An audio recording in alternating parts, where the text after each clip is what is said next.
In this lesson, we are going to be talking about product and quotient theorems for complex, polar complex forms, and specifically we're going to be talking about the quotient theorem, that if you have one polar complex number divided by another one, this is the math that you do to combine them.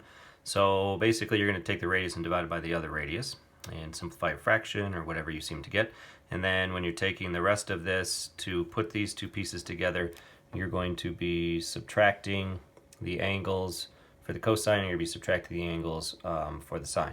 Now they have to match on both of them, so it's just going to be a minus b and a minus b. All right, so that's how your formula is going to look. We have an example for you. So we're looking to write this in rectangular form, which is actually taking it out of polar and putting it into kind of an x and a y. But because it's in complex, it has more of a vector feel to it. So that's going to be our x and that's going to be our y. So let's start off by just a quick refresher that that's a shortcut for cosine plus I sine of 305, cosine 305 plus I sine 305. So we're going to put these two together, and we're going to first start off by just kind of simplifying this. So we're going to have a 1/3 and then a CIS of 305 minus 65.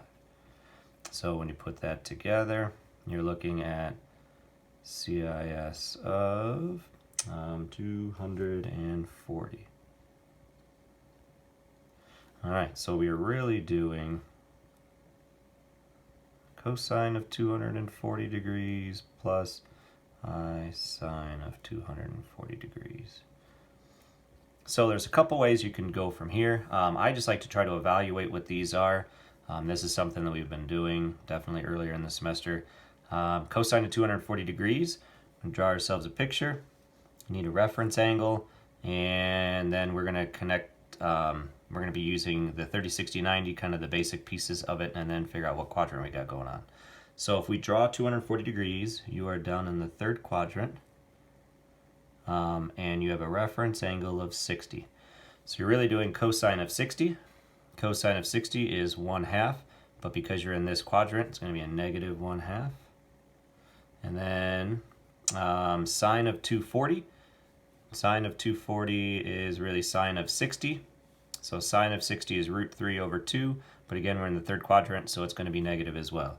So minus root 3 over 2, and then times that I. All right, so let's put all this stuff together. Ooh, we also have a, not sure where the 1/2 came from, 1/3. So, so that simplified all the way down to 1/3. We're going to distribute this in. So we're going to get ourselves a negative 1/6 minus a root 3 over 6i. And that is it. All right. And that was a quotient theorem for a polar complex, and we were converting it into a rectangular form. And it still pulls back stuff that we did way earlier in the year. Thanks.